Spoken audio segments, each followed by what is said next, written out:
Oh boy, some spicy stuff now, Mofu. Daria D-Shift, Haven as a faction even, and then of course both players with double mid shadow again. This is gonna be fun. Indeed. I'm actually gonna need you to help me here, because I guess you were already like called in for this, but Daria D-Shift, I don't know anything about how this works or if it works, but clearly it's been popular lately. Works. It definitely works. It's to kind of like let the people watching know. Yes, this is the full triple frozen mammoth Daria D-Shift. Oh, there it is. It's in hand. This is the spicy JCG winning Daria D-Shift with mammoths in it. You've seen this deck, Mofu. I know you have. I absolutely have. Usually, I assume my opponent is D-Shift when I queue into Rune on a daily relaxing ladder sort of venture, and then they play Frozen Mammoth on 3, and I usually win that game. But I guess that is just people trying this out. So you said, did this? I know this like got top 3 in a JCG. Did it actually win the tournament that it was brought to? Well, I thought it did, but now you have me second guessing myself. I thought it did. If it didn't, then I'm sorry for misspeaking. Sorry. But I imagine that's how it actually got popular in the first place. Easily could have won. I know like top 3 at a JCG is not something to sneeze at. So with you being the person who knows a lot more about this list than I do, and I'm looking at it and I see the good D-Shift cards. There happens to be a map in the middle of it. Do you think that it does all right versus this Haven list? Because this is also a really weird kind of list. This matchup, yeah, it is very weird. You see cards that we don't normally see, like Main U and White Tiger, and we also see plays we don't normally see. Hacterox doing exactly what you're supposed to as D-Shift, throwing out the owl, offering him to the spell immune gods, as you will. Even though Underwear's curve is perfect, you have to summon things. You have to conjure golem. You have to toss your owls out there, you know, so they can find love and actually trade with the board, because your spells are useless. They don't do anything. Yeah, I feel that very much. But I'm fearing for my boy Hacterox here. I see a main U and I see a White Tiger drop down against Rune in general, and I'm already putting my money on the man with the big diamonds, as you can see. Yeah, the barrier from spells, you can't cast anything. It's not like he has options anyway. Hacterox not even holding Kaleidoscopic Glow or anything, so it's actually irrelevant that his that Underwear's followers rather are immune to spells. But I mean, Underwear's doing what his deck's supposed to. He's putting down a lot of damage really fast. And the main U evolved kind of just usually evolving face for damage is just something that cashes in damage and that's it. It's not really too tough to deal with, but in this kind of a scenario, it's like that's evolving a 2-drop against Rune usually sacrifices a lot of value because Kaleidoscopic Glow just answers it. But we got diamonds over here, so that's not happening. Usually, I mean, honestly, when have you ever evolved a 2-drop even against her? It wasn't already back in your hand. Like I don't know. What option even is this, right? He can't clear the board, but I mean, Underwear's gonna have him at 1 with this moon. It won't be long now. Right. That moon does follow into a really clean Garuda. You know, I kind of believe in Daria D-Shift. I've seen like D-Shift lists that had Daria in it before. I think Mammoth is the most adorable thing I've ever seen in the world. I think that's a really cute tech. And clearly it works if it won a JCG, but I think maybe this isn't really the matchup where we're gonna see this list just kind of shine and show us what it does. Right. D-Shift is much faster these days, but like you said, there's not a matchup that it shines more so. It can't do anything against aggro really, and this is probably one of the most aggressive curves that Underwear could have gotten. So. Able to just jam this Moon Owl Mirage, force him to deal with it, has the leftover damage afterwards. I mean, I guess part of it is like, this sort of Haven list kind of highlights one of the main things I see Haven being used for nowadays, which is no other class in this game has as impressive of access to the can't be targeted by enemy follower effects and spell effects. I guess you did point out that it only really mattered a little bit this game. Like Kaleidoscopic Blow just kind of off the top did nothing. But even just that little lack of answers, that's like another 4 damage that you're taking. It had very minimal effect on the game overall. It did stop possible things though, right? So when your opponent doesn't have perfect information, you know, there's that chance that like, man, if I just main you into White Tiger, it's good, you know, because we win doing that. But realistically, the play that ended up working there was the bird killing the magic owl, not allowing that tiger to die until an evolve was available. So that was the better play, really. Right. But, you know, that one wrapped up really quickly. I guess we're gonna get another shot, and like, so to shift gears into a very different archetype here, Mid Shadow's not nearly as fast, or it's a class that doesn't carry the same kind of storm that Haven tries to throw into an, I guess like I'd even call like kind of anti-runish kind of list. But this is gonna give Hacterox a lot more time to develop everything. At least on average, I think it might.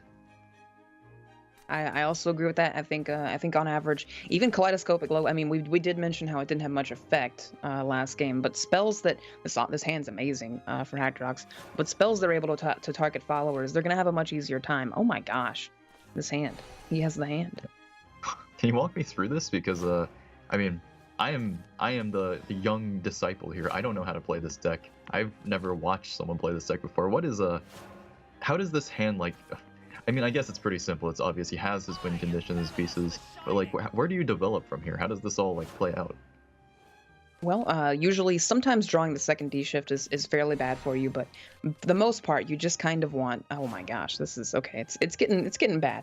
You don't want Daria to be. You want it to be on par with like one D shift, right? You don't want, if you have two of them, you kind of have to stack them on each other, right, in one turn, because you know how Daria will dump your entire hand, and sometimes that's not very possible. But he's also not holding a Chimera to trigger these frozen mammoths. Could go for a Daria double mammoth turn though, so.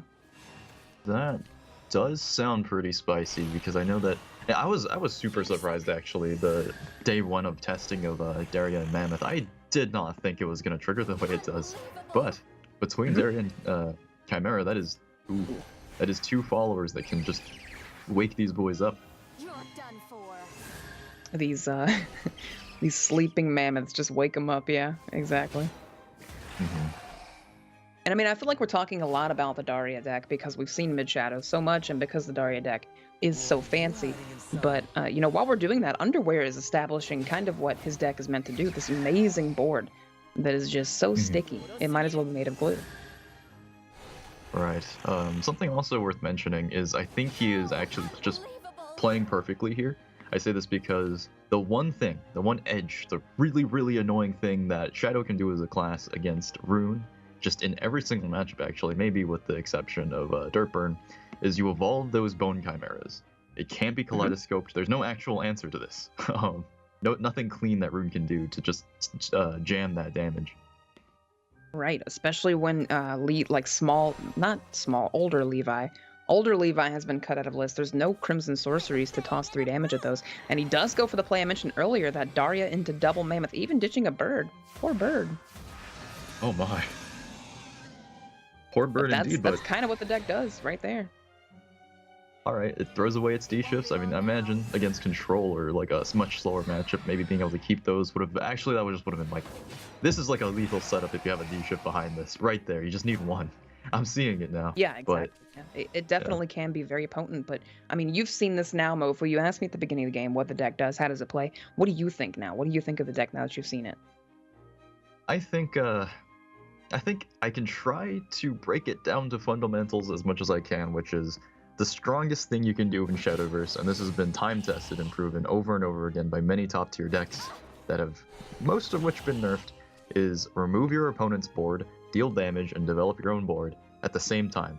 Prime Dragon Keeper does this. A lot of older cards do exactly. Old Grimnir does this. But the very first time we saw this happen was just with this one card, Daria. Able to work with tools like young, or because he's smaller, like we pointed out the height. He does look smaller, right? I want to say young Levi.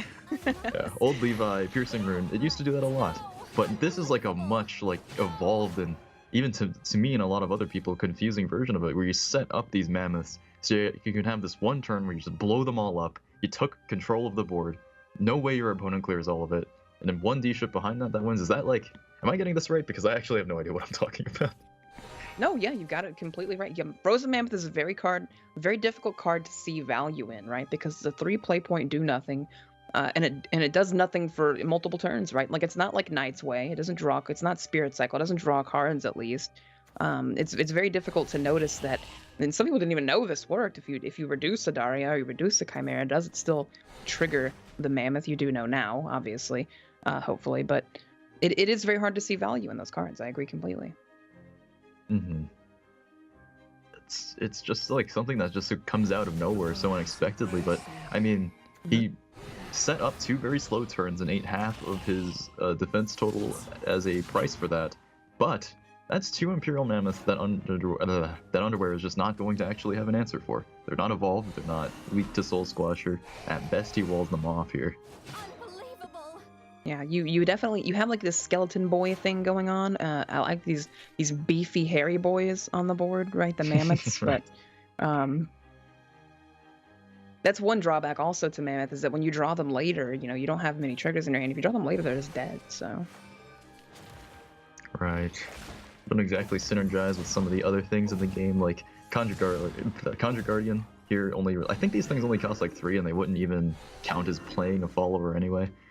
Actually, like, what is happening in Frozen Mammoth? What is like the flavor behind the mammoth like waking up? Because am I leading myself into the answer there? Is like you play a huge thing and it shakes the ground and wakes it up, but it was like frozen, so it wasn't just sleeping. I think it was more just Sign Games wanted us to pay for a 6/7 in a fair way, so they made it, they made it balanced, I guess. I'm not sure if there's a flavor win there, but I appreciate that you're looking for one. Right.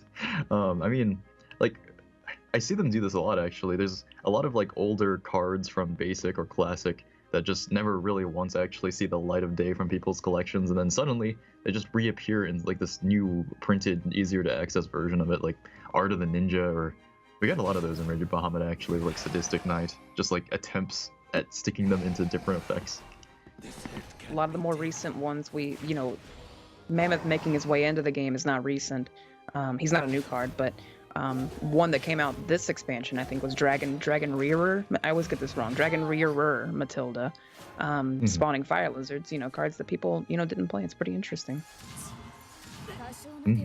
But that's a Mammoth lethal Mofu.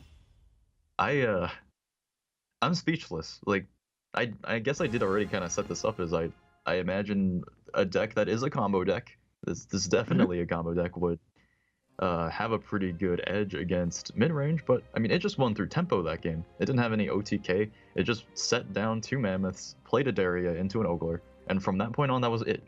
It needed a like minimal amount of tools of just like things that would remove smaller things, kaleidoscopes, magic missiles, and it just set up. It's like right. The beauty of that deck, I think, is that it's a lot like a puzzle, in a lot of ways. It's a very consistent toolbox thing that can do different game plans, but realistically, the Frozen Mammoth's lack of value, the dimensional shifts, those are all just bait. Those are all red herrings.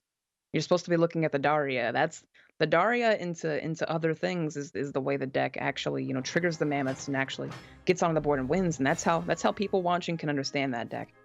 Sure, if it gets the D-shift combo, okay, great, that's awesome. But it just really wants to get that one thing going. So that is just so interesting to me because like when I see D-shift in a deck, I like everyone that you might be like referring to, just people who don't really have experience with this or playing against it. I completely play around D-shift. Like I just expect my opponent is going to be this slow rolling combo deck that will kill me on 7, regardless of the other cards that they run, and then suddenly, just bam, like Chimera, Ogler, and a Daria that pops out of 6/7, and I all in already. I'm out of tools. So really, really interesting deck there. I really like it. It is definitely interesting. It's becoming the opposite of the Shadowcraft mirror. I think we've seen this every round now. But these decks are a bit different. There are some things like Skeleton Fighter, Shadow Reaper, very interesting card. Talk to me about Shadow Reaper, Mofu. So Shadow Reaper is a card that I remember very fondly because this guy got me to master single-handedly. Back then he cost 2 though. When this card cost 2, I don't think there was actually a stronger card in like maybe the history of Shadow. Well, that might be an exaggeration, but he was easily one of the strongest cards ever printed in the game. Now that he's up to 3, his effect is that he has ambush on the turn you play him, well, in addition to your opponent's next turn. Then he loses it, similar to a Furia. And whenever another allied follower is destroyed, he goes up +1/+1. It doesn't seem like that big of a deal for something that costs 3 and is so behind on stats, but when this guy starts going off, he absolutely doesn't stop, because it can be really difficult to remove him, or he punishes your opponent for actually clearing another series of threats you've already played. It's an amazing card, if I'm like perfectly fair. He fell off, after the nerf. People were like, I don't like this, and I actually know some opinions and some professional players. They still don't like him. They think he's, too. Some say he's too slow. Some say he's a win more card. There are plenty of opinions of him out there. What I find the most interesting about Shadow Reaper is that when he was printed, we didn't even play it. Like, we ignored this card for a long time. I think it was like an entire expansion. I think he got ignored, and he was still just as good. He was 2 play points and he was amazing. I think it was actually a Japanese player like Frieden that he hit like top 10 or something with like just aggro shadow in a time that everyone was ignoring this class. But especially like after Tempest of the Gods 2, I think that was like the second coming of Shadow Reaper. We already saw how strong this card was, and then we got a follow-up when Prince Catacomb used to cost 3, where you could just, now my entire board doesn't even get removed when I trade it, and my Shadow Reaper gets bigger. That was definitely the icing on the cake. Pre-evolving there, because he's probably gonna zombie party the Belnus. Yeah, doesn't want the Reaper to get sniped. But here it is. It begins. The Reaper begins. The reaping. Ooh, the soul conversion gives him an active method of dealing with the 4/4 if he can hit it here. He can turn this into a 50-50 if Catacombs is evolved. Yeah. If only these corpses could attack followers. Oh god, I'm not scared. I know he's gonna hit it every time, right? No, I'm scared, Envy. I think if he doesn't hit it, that's a 6/6 that he doesn't have. Well, he has a Soul Squasher. I guess I can't be that scared. Come on, Mofo. Every time. Every time. Either it happens or it doesn't. How does it actually get hit every time? It does hit every time. How did you know? It's, just plenty of experience, Mofu. Plenty of experience. Like, I'm used to Orthrus hitting it every time, but like Lurching Corpse? I don't know. Is he really that trustworthy? Well, I mean, we've seen plenty of them, hit their target. We didn't see one hit their target in the last matchup, but less dependent on one and it missed. But that was a much less of a chance, right? A less of a chance. Yeah. And like White King is like huge, right? He was standing in the way. He's really easy to see. That guy just hit like a 4/4 that was like still behind the curtain there. And I think that is like, that's it for Hacterox. Like, he has his win conditions out. That's the last thing he needed to actually beat over from Underwear's game plan. Yeah, that was I don't know. Like, do you even care about Underwear's game plan at this point? Look at your board state. Do you look at your hand? Look at that hand, Mofu. He's got the 4/7s. It's like this is its own win condition. Yeah. His hand's almost like a peanut butter sandwich, even, right? Because like Thane's kind of peanut butter colory. Eekter's the jelly. Yeah. I don't know what the bread is, but yeah, he just needs like any one card to sandwich around them, and that's it. It's an edible Shadowcraft hand. An edible Shadowcraft sandwich, right? I think I didn't eat this morning, and I think I'm paying the consequence now. I empathize very much. If Hacterox is over there eating lunch, having a sandwich hand, and over here with Underwear, he had like 1 apple. That's like all he's got for lunch, and he just spent it. Like, that's it. He's done with it, and the rest of his hand is like, it's literally just the lunchbox. He can use up his apple to draw. Yeah, it's the lunchbox, exactly. Well, there's some bread. All right. Skull Beast.